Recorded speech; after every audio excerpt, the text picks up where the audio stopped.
எங்கள் சித்தியின வீடு கொஞ்சம் தொலைதூரம். என் சித்தியின் பையன் எங்க வீட்ல இருந்து தான் ஸ்கூலுக்கு போறான்.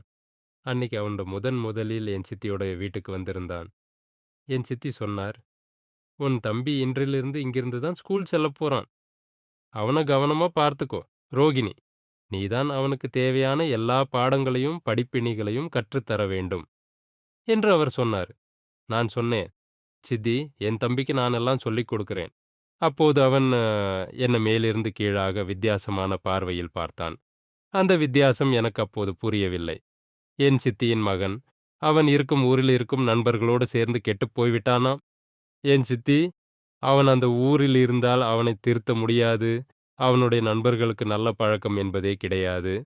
எனவே, அவன் இங்கிருந்து படிக்கட்டும் என்று சொன்னாள். என்னுடைய அப்பாவும், அம்மாவும் சரி என்று சொன்னார்கள்.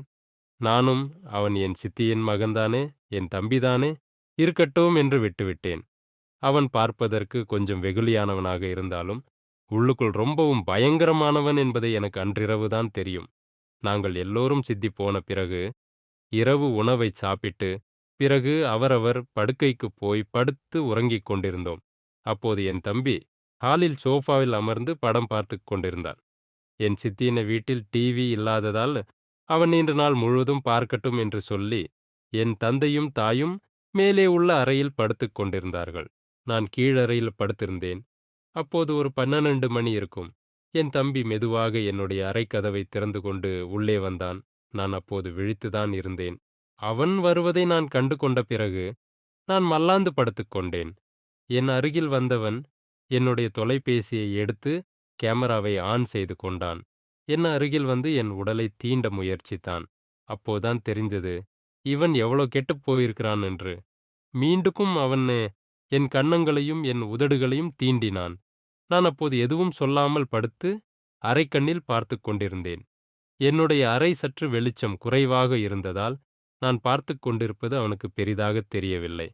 அப்போது திடீரென்று என் நெஞ்சின் மேல் அவன் கை வைத்து, "ஓகே அம்மா, என்ன இப்படி இருக்கிறது?" என்று பெருமூச்சு விட்டான்.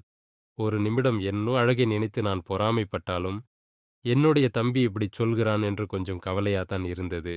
மீண்டும் அவன் வந்து என்னுடைய மேல் சட்டையை மேலே உயர்த்தினான். அப்போது என் இடை அழகு எல்லாம் தெரிந்தது. அவன் மீண்டும் அந்த அழகு படம் பிடித்தான். தொலைபேசி என்னுடையது அல்லவா? பாஸ்வேர்ட் எனக்கு மட்டும் தான் தெரியும் என்று நான் நினைத்துக்கொண்டு, என்னுடைய தொலைபேசி தானே, காலையில் எல்லாவற்றையும் அழித்து விடலாம் என்று நினைத்துக்கொண்டு அப்படியே இருந்தேன். அவன் மெதுவாக என் கீழ் ஆடையை விலக்கினான். கொஞ்ச நேரம் அவன் அப்படியே நின்றான். அவனுக்கு என்ன ஆயிற்று அப்படின்னு தெரியவில்லை. திடீரென்று அவன் அவனுடைய சட்டையையும் கழற்றினான். அப்போதுதான் தெரிந்தது, அவன் என்னை அடைய நினைக்கிறான் என்று. நான் திடீரென்று எழுந்து, "டேய், என்னடா செய்கிற?" என்று கேட்டேன். அவன் பயத்தில் திடீரென்று உள்ளே வந்தவன், அப்படியே அவனது சட்டையை போட்டுக்கொண்டு ஓட, நான் அவனை பிடித்துக் கொண்டேன். "சொல்லு, எதுக்காக என் அறைக்கு வந்தாய்?" என்று கேட்டேன். அவன், "இல்ல, இல்ல, நான் நீங்க தூங்கிட்டீங்களா என்று பார்க்க வந்தேன்" என்று சொன்னான். "டேய், பொய் சொல்லாதே. நீ என்னென்ன செய்தாய் என்று எனக்குத் தெரியும்" என்று நான் சொன்னேன். "நீ என் அழகைப் பார்த்து வணங்கி, ஏதேனும் சுய இன்பம் பெற்றுக் கொண்டிருந்தாய். நான் அதை கவனித்தேன்" என்று சொன்ன பிறகு அவனுடைய முகம் வாடியது.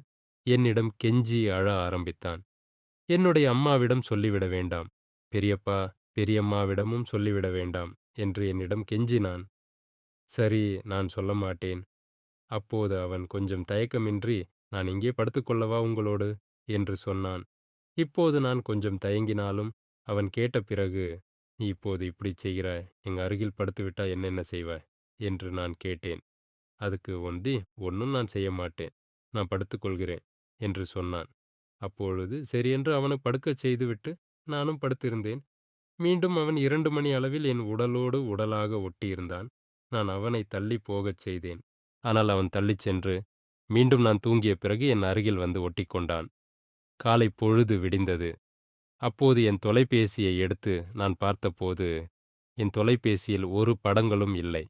"இந்த தொலைபேசியில தானே படம் பிடித்தான், இப்போது இல்லையேன்னு" கேட்டதுக்கு, "நான் அப்போதே பேஸ்புக்கில அப்லோட் பண்ணிட்டேன்" என்று சொன்னான். நான் பயத்தில உறைந்து, என்னுடைய பேஸ்புக் கணக்குல போய் பார்த்தேன். அங்கேயும் என்னுடைய படங்கள் இல்ல. அப்போது அவன்கிட்ட கேட்டேன், "நீ எந்த தளத்திலே பதிவிட்டாய்?" "நான் பதிவிட்டது என்னுடைய சொந்த கணக்குல. அது என்னோட ஃபோன் தொலைந்து விட்டது." ஆனால் பாஸ்வேர்டுன்னு நம்பர் எல்லாம் எனக்கு தெரியும் என்று சொல்லி, நான் அப்புறம் அவனிடம் சொன்னேன். நான் சொல்றத கேள். அந்த படங்களை அழித்திடு. இந்த படங்கள் வெளியே வந்தா என்ன ஆகும்? என்று சொன்னேன். அப்போது அவன் சொன்னான், நான் அதை லாக் செய்து வைத்திருக்கிறேன். யாருக்கும் தெரியாது. நான் ஃபோன் ஒன்றை எடுத்து கணக்கைத் திறந்து, அதன் பிறகுதான் ஏதாவது செய்ய வேண்டும் என்று சொன்னான். டேய் தம்பி, நீ என்ன சொல்கிறாய்? நான் உன் அக்கா என்று சொன்னேன். எனக்கு தெரியாதே. நான் இப்போதுதான் வந்திருக்கிறேன். உங்களோடு பெரியதாக பழக்கமில்லை. நீங்க வேற அழகா இருக்கீங்கோ. என்ன பண்ணுவது? உங்களுடைய படம் எல்லாம் என்னுடைய கணக்கில் இருக்கிறது. நான் ஒரு தொலைபேசி மட்டும் வாங்கினால் அதை பதிவேற்றி விடுவேன் என்று என்னை மிரட்டினான். என்னை அப்படிச் செய்து விடாதே. என் குடும்பம் என்ன ஆகும்? என்று அவனிடம் கலங்கியபடி கேட்டேன். அதற்கு, முடியாது, நான் சொல்வதைக் கேட்டால் உங்கள் படங்களை மீண்டும் தருகிறேன் என்று சொன்னான். சரி, நீ என்ன சொன்னாலும் கேட்கிறேன் என்று நான் சொன்னேன். அதற்கு, இன்று இரவு நானும் உங்கள் அருகில்தான் படுப்பேன். உங்களோடு இருப்பேன். நீங்கள் அதற்கு அனுமதி தர வேண்டும். உங்கள் அம்மா அப்பா முடியாது என்று சொன்னாலும், என் தம்பிதானே பரவாயில்லை என்று நீங்கள்தான் அழைத்துச் செல்ல வேண்டும். இல்லையென்றால் நான் பார்த்துக் கொள்கிறேன் என்று ஒருவித மமதையில சொன்னான். நானும் சரி என்று சொன்னவுடன், அந்த நாள் மாலைப் பொழுதில் அவன் குளித்துவிட்டு என்னை அழைத்து, நேரத்தோடு என் அறைக்கு வந்துவிட்டான். அறைக்கதவை எப்போதும் நான் மூட மாட்டேன். ஆனால் அவன் உள்ளே வந்ததும் அறைக்கதவை மூடிவிட்டு என் அருகில் படுத்துக் கொண்டான். இரவு 10 மணி இருக்கும். அவன் என் உடலைத் தொட்டான். நான் வேண்டாம், என் அப்பாவிடம் சொல்வேன் என்று சொன்னதற்கு, உங்க படம் என் கையில இருக்கிறது ஞாபகம் இருக்கிறதா? என்று சொன்னான். நான் ஒரு நிமிடம் பயத்துல, சரி, என்னத்தாச்சும் செய்யப் போறான்? சிறுவன் தானே, உனக்கு என்ன தெரியும்? என்று அசட்டையாக இருந்து கொண்டேன். ஆனால் உருவத்தில் தான் சிறியவன். அவன் மற்ற வேலைகளை எல்லாம் பெரியவர்களை மீறும் அளவுக்கு அவனிடம் திறமை இருந்தது. அன்றைய இரவு முழுவதும் அவன் என்னைச் சுற்றிச் சுற்றி விளையாடித் திரிந்தான். அவன் செய்வதை அனுபவிக்க முடியாமல், தட்டிக் கழிக்கவும் முடியாமல் பரிதவித்து நின்று கொண்டிருந்தேன். அந்த நாள் விடிந்தது. அப்போது என்னுடைய அம்மா என் அறைக்கு வந்தாள். நானும் என் தம்பியும் கட்டி அணைத்தபடி தூங்கிக் கொண்டிருந்தோம். எங்கள் உடலில் ஒரு சொட்டு துணிகள் இல்லை. எங்கள் அம்மா அதை பார்த்த பிறகு அலறி அடித்துக்கொண்டு என் அப்பாவிடம் சென்று இதைப் பற்றிச் சொல்லிவிட்டார். அப்போது எங்க அப்பா வரும்போது, என் அம்மா என் உடலை போர்வையால் போர்த்தி விட்டாள். என் அப்பா வந்து கண்ணீருடன், என்ன இது? என்று சத்தமாக கேட்டபோது, அந்த சத்தத்தில் நாங்கள் விழித்துக் கொண்டோம். பார்த்தால் பொழுது விடிந்திருந்தது. என் அப்பாவும் அம்மாவும் முன்னே இருந்தார்கள். எனக்கு என்ன செய்வது என்று தெரியாமல் தவித்துப் பார்த்தேன். அப்போது என்னை, ரோகிணி, இது அவன் உன்ன தம்பி. அவனை என்ன செய்து கொண்டிருக்கிறாய்? என்று என்னைத் தவறாக நினைத்துக் கேட்டார்கள். அப்போது நான் அழுதேன், புலம்பினேன், கெஞ்சினேன், கதறினேன். பிறகு எங்க அம்மாவிடம் சொன்னேன். அம்மா, இவன் இன்று வந்து என் தொலைபேசியை எடுத்து, என்னை பலவிதமாக படம் பிடித்து அவன் பேஸ்புக் கணக்கில் பதிவிட்டிருக்கிறானாம். நான் அவனோடு இப்படி இருக்காவிட்டால் அவன் அதை உலகிற்கு காட்டிவிடுவான் என்று பயமுறுத்தினான். அதனால் நான் இப்படிச் செய்தேன் அம்மா என்று சொன்னேன். அதற்கு எங்க அம்மா, என் தங்கையின் மகன், நீ இப்படிச் செய்கிறாய். இது நியாயமா? என்று சொல்லி என் சித்திக்கு தொலைபேசியில் அழைத்து என் சித்தியை வரவழைத்தார்கள். என் அப்பா போலீசுக்கு தகவல் சொல்லி என் வீட்டுக்கு வரவழைத்தார். என் வீட்டுக்கு வந்த போலீசார் என் தம்பியை மிரட்டி, நீ பிடித்த படங்கள் எங்கே? என்று கேட்டபோது, நான் படங்களை பிடிக்கவே இல்ல என்று சொன்னான். உண்மையில் அதுதான் உண்மை. அவன் படங்கள் எதுவும் பிடிக்கவில்லை. என்னுடைய தொலைபேசி லாக்காய் இருக்கும்போது கேமரா ஆன் செய்ய முடியாது. அப்படி இருக்கையில இவன் படம் பிடிச்சிருக்க மாட்டான் என்பதை அப்போது நான் யோசித்துக் கொண்டேன். பிறகு, ஏன் படம் பிடித்திருக்கிறேன் என்று பொய் சொன்னான் என்று கேட்டதற்கு, நான் பொய் சொல்லவில்லை. என் அக்கா தான் சொன்னாள். அவளோடு வந்து என்னை இருக்க, நான் சரி என்று நான் அவளோடு படுத்துக் கொண்டேன். எனக்கும் தனியாக படுத்துக்கொள்ள பயம் என்பதால். ஆனால் அன்றிரவு என் அக்கா என்னை ஏதேதோ செய்து என்னை அவளுடையதாக்கிக் கொண்டாள். அவளின் பருவம் அவளுக்கு தெரியும், எனக்கு தெரியாதல்லவா? என்று சொல்ல என் குடும்பமே வாயில் கை வைத்தார்கள். போலீசார் என்னை ஒரு விதமான பார்வையில் பார்த்தார்கள். நானும் திகைத்தபடி என்ன சொல்வது என்று தெரியாமல் நின்று கொண்டிருந்தேன். மேலும் அவன், என் அக்கா என்னை அவள் அருகில் படுக்கச் சொல்லி இரவு முழுவதும் என்னை பலமுறை பலவிதமாக தேவைக்கு பயன்படுத்திக் கொண்டாள். எனக்கு இப்போது 17 வயது. எனக்கு இதில் எந்த அனுபவமும் எந்த சுகமும் தெரியாது. இந்த வயதில் எனக்கு படிப்பதற்காகவே என் அம்மா இங்கே விட்டுச் சென்றாள். ஆனால் என் அக்கா என்னை தம்பி என்று கூட நினைக்காமல் அவளுடைய இஷ்டத்துக்கு என்னை நிறைவேற்றிக் கொண்டாள்.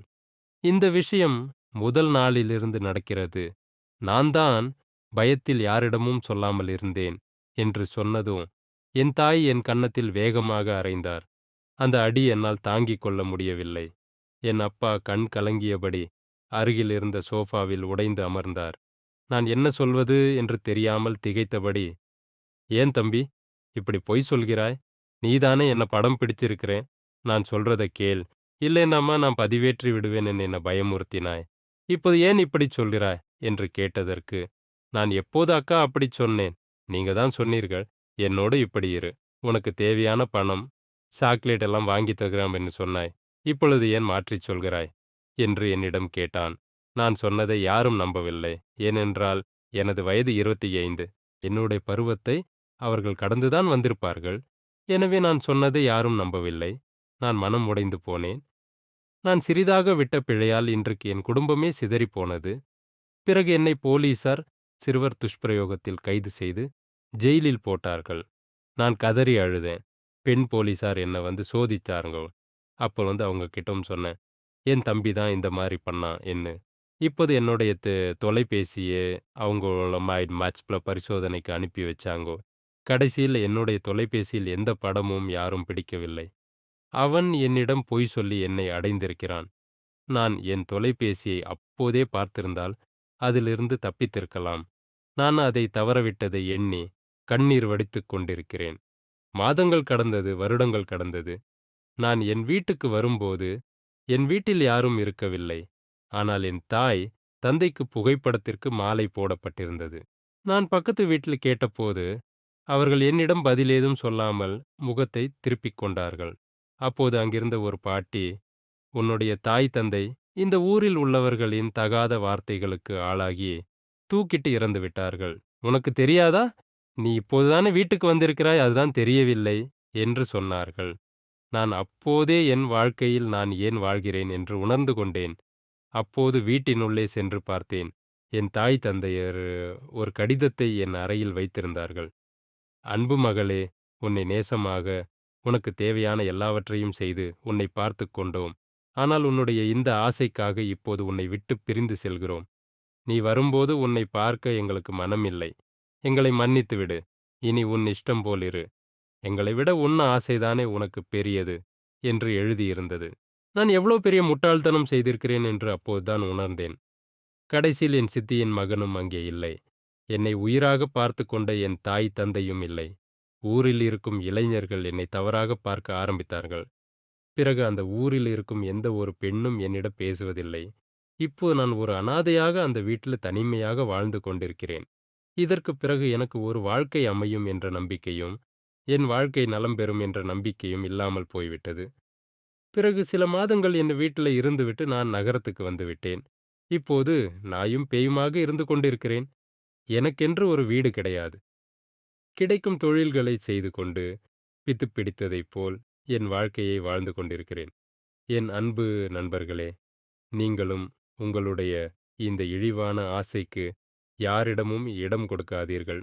ஏனென்றா அந்த இழிவான செயல் ஒன்று ஒருவேளை வெளிவருமானால் நீங்கள் மட்டுமல்ல, உங்கள் குடும்பமும் அதைச் சுமக்க நேரிடும்.